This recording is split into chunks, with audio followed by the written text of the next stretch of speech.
분주한 일상을 뒤로하고 예배 자리에 나오신 여러분들과 또 온라인 예배로 참여하는 우리 모든 성도들을 주님의 이름으로 축복합니다. 가난한 여자가 흉악한 귀신 들린 딸을 고쳐달라고 예수님께 찾아왔습니다. 사실 가나안 여인은 이방 여인이죠. 당시 이스라엘 사람들은 이방 여인들을 짐승처럼 취급했습니다. 그래서 오늘 본문에 나와 있는 것처럼 개처럼 생각했던 것이 사실입니다. 사람 취급을 하지 않았습니다. 그런데 이스라엘의 그 사람들처럼 오늘 예수님께서도 이 이방 여인이 나와서 자신의 흉악한 귀신 들린 딸을 고쳐달라고 했을 때에 처음에는 한마디도 하지 않으시고 외면하는 장면이 나옵니다. 어찌 보면 익숙하지 않은 모습이죠. 예수님께서는 가난한 사람, 또 과부들, 또 고아들, 객, 나그네들을 아낌없이 사랑해 주시고 품어 주셨는데 오늘 그에 비해서 이 가난한 여자도 어찌 보면 소외당하는, 외면당하는 현실 안에서 어떤 간절한 기도의 제목을 갖고 나왔는데 예수님께서는 지금까지의 행보와는 다르게 전혀 다른 모습으로 그를 대하고 있는 모습을 보게 됩니다. 그래서 우리가 이 본문을 보면서 자칫 잘못 해석하거나 우리에게 혼란함을 가져다 줄 수 있다라고 생각이 됩니다. 하지만 이 본문의 말씀을 끝까지 잘 묵상하다 보면 이것이 예수님의 본심이 아니셨구나, 예수님의 본심이 따로 있었구나라고 하는 점을 우리가 발견하게 됩니다. 가끔 우리 삶에도 이와 같은 경험이 있습니다. 어찌 보면 그것이 고난일 수 있겠는데요. 왜 우리가 하나님을 잘 섬기는데 왜 이런 고난이 우리에게 찾아오는가? 그리고 이런 고난을 하나님께서 들으시고 빨리 해결해 주시든가 아니면 이 고난에서 벗어나게 해 주시든가 해야 할 터인데 여전히 우리는 고난 가운데 있는 우리의 모습 때문에 과연 하나님의 본심이 무엇인가라고 때로는 의심할 때도 있습니다. 하지만 성경에는 하나님의 본심이 고난이 아님을, 우리로 하여금 고생하는 일에 그대로 방치해 두시지 않는다는 사실을 우리가 알게 됩니다. 민수기 6장 24절부터 26절에 이와 같이 말씀하셨습니다. 여호와는 내게 복을 주시고 너를 지키시기를 원하며 여호와는 그의 얼굴을 내게 비추사 은혜 베푸시기를 원하며 여호와는 그 얼굴을 내게로 향하사 평강 주시기를 원하노라 할지니라. 그렇습니다. 이것이 하나님의 본심이죠. 하나님께서는 우리에게 복 주시고 은혜 주시고 평강 주시기를 원하시는 분이십니다. 은혜와 복과 평강 주시기를 원하시는 그 하나님이 때로는 우리에게 그 고난을 통해서 시험하실 때도 있다라고 하는 것이죠. 그러나 그 고난은 하나님의 본심이 아니시죠. 오늘 본문에서도 마찬가지로 가나안 여인을 냉랭하게 쳐다보시면서 아무 말씀도 하시지 않은 것은 예수님의 본심이 아니라고 하는 것입니다. 우리가 지난번에 나누었던 말씀 중에 아브라함이 100세에 낳은 아들을 번제물로 바치라는 그런 말씀을 우리가 묵상했었던 적이 있습니다. 여러분, 이삭을 번제로 바치라고 하는 것은 하나님의 본심이 아니었죠. 그저 아브라함이 그 100세에 낳은 아들 이삭보다 하나님을 더 사랑하는지 여부를 알고자 했습니다. 그래서 그는 그 아들을 드리려고 했죠. 그러나 하나님의 본심은 어떠했습니까? 그것을 확인하고 나서 준비한 순양을 대신 드리도록 그렇게 예비하셨죠. 그것이 하나님의 본심이다라고 하는 것입니다. 마찬가지로 오늘 가나안 여인에게 이렇게 쌀쌀맞게 대하시는 예수님의 모습은 그 본심이 아니다라고 하는 것이죠. 가나안 여인을 흉악하게 가나안 여인의 그 딸을 흉악하게 귀신 들리게 한 부분도 이 여인을 얼마나 고통스럽게 했겠습니까? 그런데 처음 물론 어떤 예상을 하고 갔겠지만 처음 예수님을 대할 때 그 예수님의 그 냉랭한 반응, 여기에 절망할 만도 한데 그녀는 포기하지 않고 예수님께 소리 지르고 또 절규했습니다. 어쩌면 예수님께서 그냥 지나가 버리시면 더 이상 기회가 자신에게 돌아오지 않을 것 같다 하는 그런 절박함이 있었겠지요. 그래서 그는 소리 질렀습니다. 절규했습니다. 예수님을 그냥 보내드릴 생각이 없었습니다. 어떻게 하든지 예수님을 만나려고 그녀는 절규하고 있습니다. 본문 22절입니다. 가나안 여자 하나가 그 지경에서 나와서 소리질러 이르되 주 다윗의 자손이여 나를 불쌍히 여기소서 내 딸이 흉악하게 귀신 들렸나이다. 그런데 예수님께서는 이러한 절규에도 불구하고 다음과 같이 반응하셨습니다. 본문 23절입니다. 예수는 한 말씀도 대답하지 아니하시니 제자들이 와서 청하여 말하되 그 여자가 우리 뒤에서 소리를 지르오니 그를 보내소서.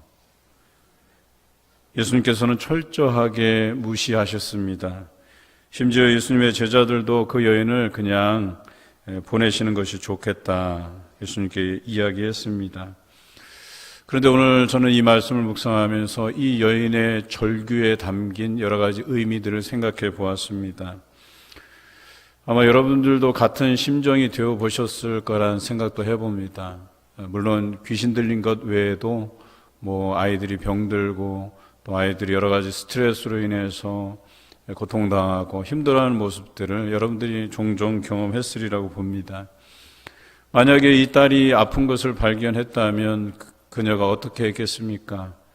여러 의원들을 찾아가서 물어보고 또 병증이 무엇이냐고 그리고 무슨 약이 좋겠냐고 그렇게 물어보지 않았겠습니까?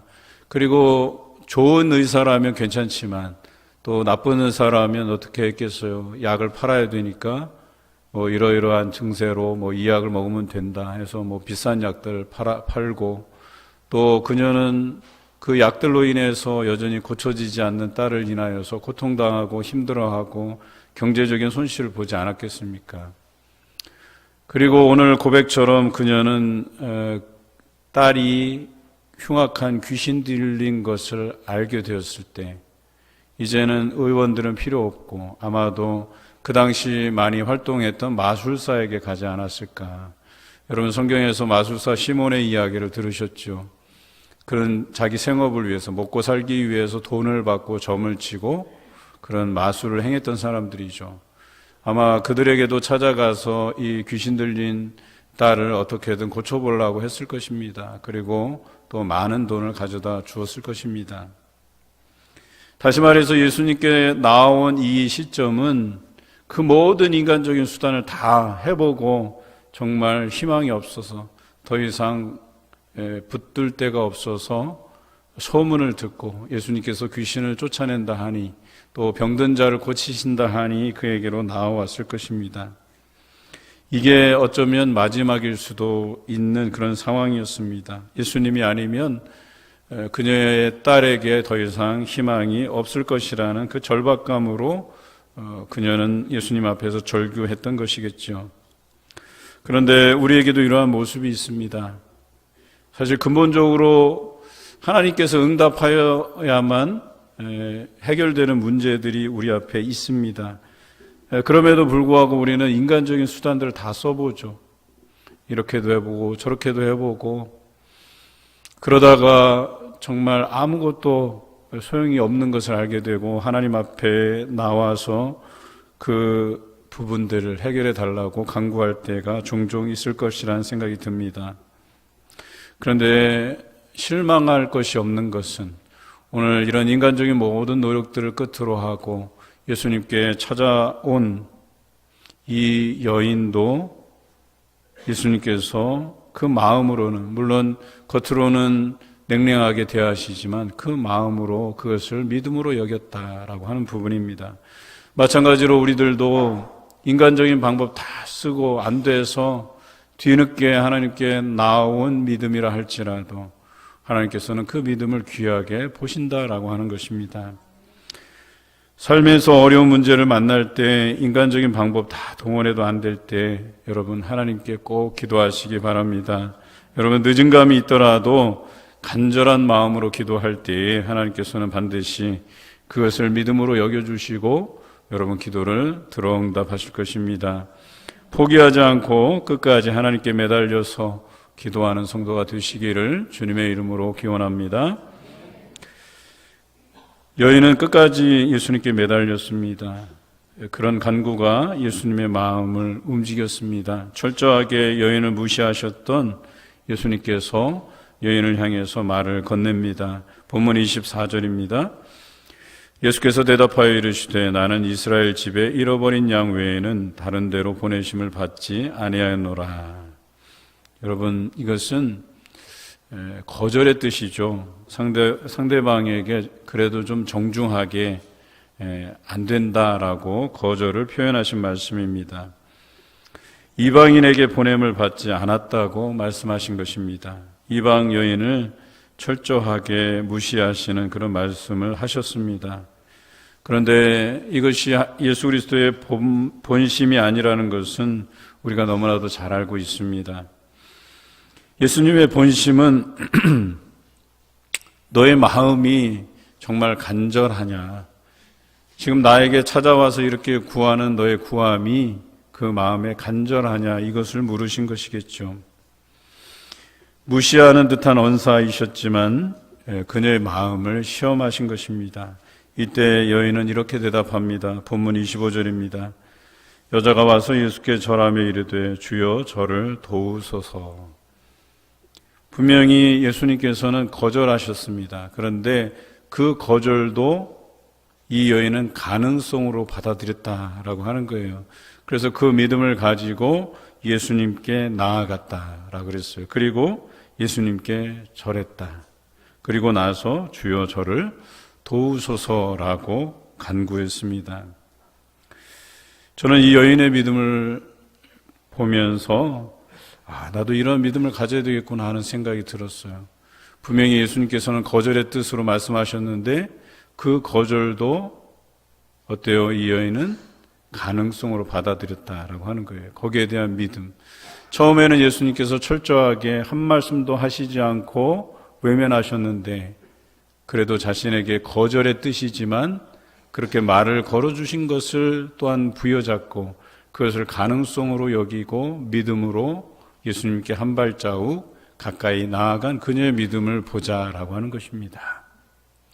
뿐만 아니라 그가 굉장히 절박한 그런 상황에 있음에도 불구하고 당장에 자신의 요구를 예수님께 털어놓은 것이 아니라 예수님께 존경의 표를 하고 있어요. 예수님 앞에 그가 절하였다 이렇게 표현하고 있어요. 적어도 그는 예수 그리스도께서 하나님의 아들이신 것에 대한 그런 예우로 예수님께 절한 것이에요. 우리가 흔히 그러잖아요. 어떤 급한 상황에 처했을 때 그 급한 것을 하나님께 요구하고 아뢰는 것에 급급해서 우리 하나님께 대한 예우, 하나님께 올려드려야 될 영광, 우리가 이것을 잊을 때가 많아요. 그런데 이 여인은 그 하나님의 아들이신 예수 그리스도께 절하였다, 예우를 갖췄다, 존경의 뜻을 표했다라고 하는 이런 모습이 오늘 저는 묵상하면서 감동으로 와닿았어요. 과연 우리는 하나님께 그러한 예우를 해드리는지, 우리는 그런 존경의 표시, 하나님께 영광을 돌리는 귀한 찬양, 또 우리의 어떤 신앙의 고백들을 해내고 있는지 우리가 한번 생각해 볼 부분이라고 여겨집니다. 뿐만 아니라 그는 자신의 그 마음, 그 본심을 정확히 표현했어요. 주여 저를 도우소서. 예수님께서 거절의 뜻으로 물으신 그것을 믿음으로 받고 존경을 표하고 또 나의 본심을 정확하게 전달하고 있어요. 나를 도와달라고, 내가 절박하다고 예수님께 아뢰고 있다라고 하는 것이죠. 여러분, 이 여인은 대화의 물꼬를 트기 위해서 예수님께 다가간 것이에요. 그리고 그것을 가능성으로 바꾸기 위해서 예수님께 존경을 표하고 또한 자기를 구원해달라고 도와달라고 간구한 것입니다. 여러분, 때로 우리가 이 여인과 같은 문제에 봉착할 때가 있어요. 그리고 간절히 구할 때가 있어요. 그런데 구해도 물론 그 구함에 대한 응답은 하나님께 있지 않습니까? 그래서 어쩔 때는 그 기도에 응답하시지 않고 여전히 기다리라고 말씀하실 때가 있어요. 예수님께서 그 거절의 표현을 말씀하셨음에도 불구하고 그는 그 가능성을 가지고 계속해서 끈질기게 예수님께 매달리고 있는 모습을 우리는 믿음의 눈으로 바라보아야 됩니다. 우리는 어떤 기도를 할 때에 포기하지 않는 자세가 필요해요. 우리가 하나님께 간구하고 나서 쉽게 포기해버리는 경우가 많다라고 얘기하는 거예요. 하나님께서 이 기도는 들어주시지 않는가 보다. 그게 아니죠. 과연 우리가 그만큼 간절한 마음, 이 가나안 여인처럼 그 간절한 마음으로 하나님께 아뢰었는지를 다시 한번 돌아보자라고 얘기하는 거예요. 오늘 성경에 이 여인은 소리 질렀다, 절규했다라고 기록하고 있어요.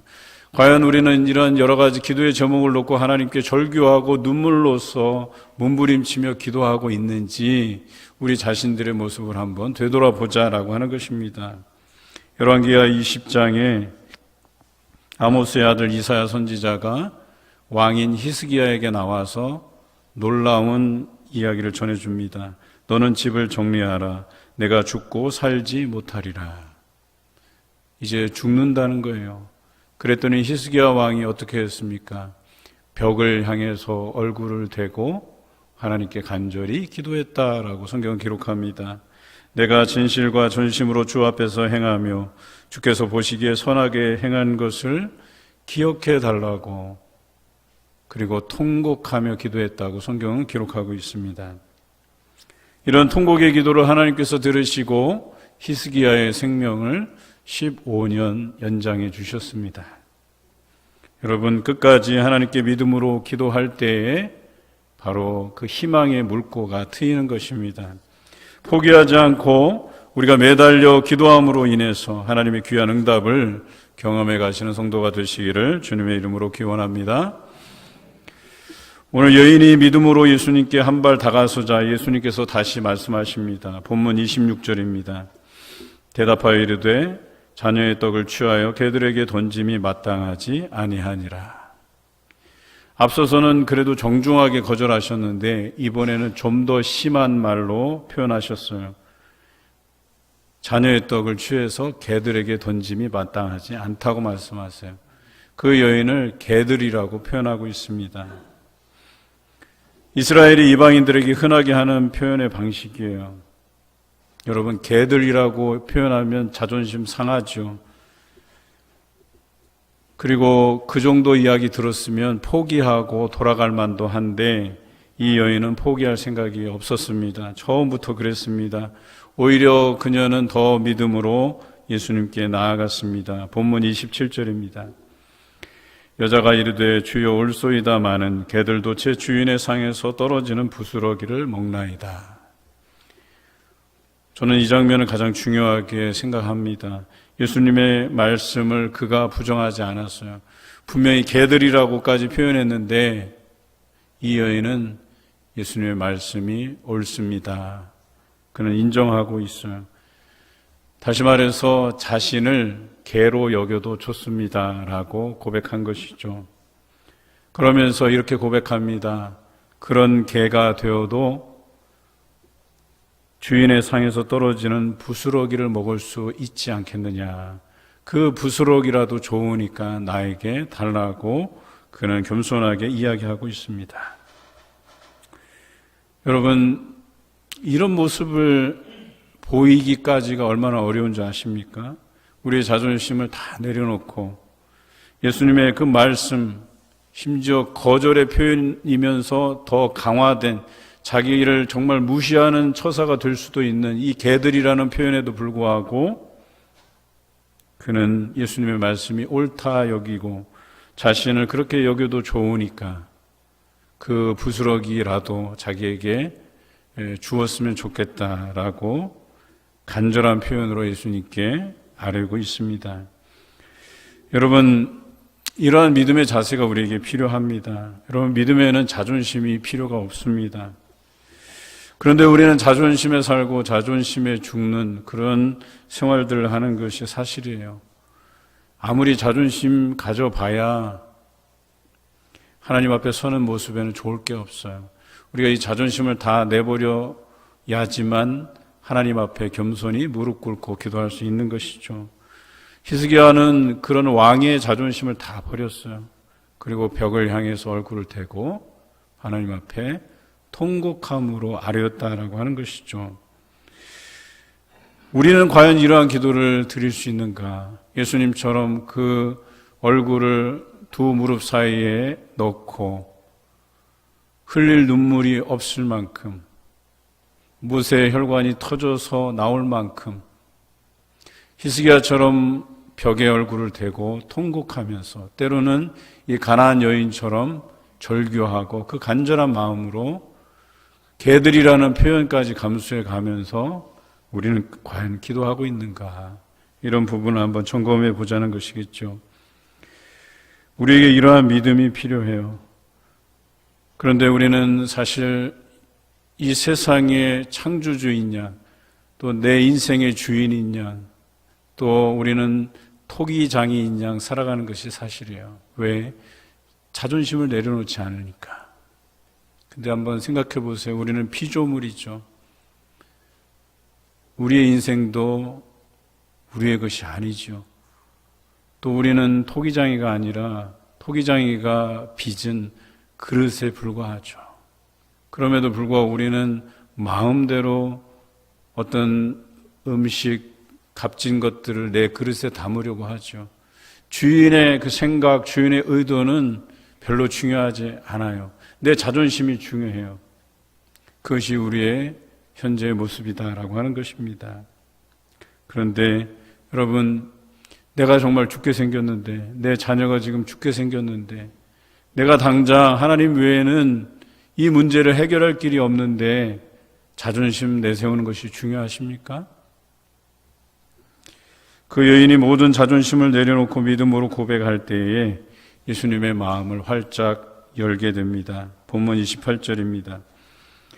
이에 예수께서 대답하여 이르시되 여자여 내 믿음이 크도다 내 소원대로 되리라 하시니 그때부터 그의 딸이 나으니라. 이 여인이 고백한 것은 그저 그냥 부스러기, 그 딸의 어떤 온전한 치료, 그것까지는 아니더라도 하나님께서 이 상황을 무언가 개선시켜 주시기를 원했던 것이죠. 딸은 고사하고 따뜻한 위로의 말 한마디라도 전해주시면 그 따뜻한 위로의 말로도 충분히 용기 있게 살아갈 것이라고 하는 그런 다짐을 가지고 그 부스러기 하나 달라고 기도했던 것이죠. 그런데 예수님의 답변은 내 믿음이 크다 이렇게 말씀하고 계세요. 여러분, 우리가 끈기 있게 우리의 자존심을 내려놓고 나를 개라 칭해도 좋다는 그 심정으로, 심지어는 그 문제가 해결되지 않더라도 그저 우리 하나님께서 우리에게 주시는 작은 위로라도 내가 받을 수 있겠다 하는 그 부스러기 같은 그 믿음, 그 믿음의 표현이라도 우리 하나님께서는 크다 말씀하고 계시다라고 하는 것이죠. 오히려 이러한 믿음 없이 그저 우리 삶에서 너무나도 중요한 문제인데도 불구하고 그냥 쉽게 포기해버리는, 또 주시면 받고 주시지 않으면 말고라고 하는, 이렇게 해도 좋고 저렇게 해도 좋고, 우리 인생에서 정말 이 문제가 간절히 하나님께서 응답해 주시기를 바라는 기도의 제목이라면 적어도 이런 간절함으로 하나님께 나아가야 되지 않겠냐라고 하는 거예요. 그런 간절함이 아니고서라도 우리는 그 작은 부스러기 하나라도 얻고 싶은 그 마음에서 간구해야 되지 않겠냐라고 하는 것입니다. 여러분, 작은 것이라도 소중히 여기며 그것으로도 족할 줄 아는 것이 큰 믿음입니다. 끈기 있게 끝까지 매달리는 것이 큰 믿음이 되는 것입니다. 저도 살아가면서 많은 기도의 제목이 있었습니다. 그 중에서는 하나님께서 응답하여 주신 기도도 있어요. 하지만 지금까지도 응답해 주시지 않은 기도가 있습니다. 그러나 포기하지 않습니다. 끝까지 매달리려고 합니다. 여러분도 포기하지 마시기 바랍니다.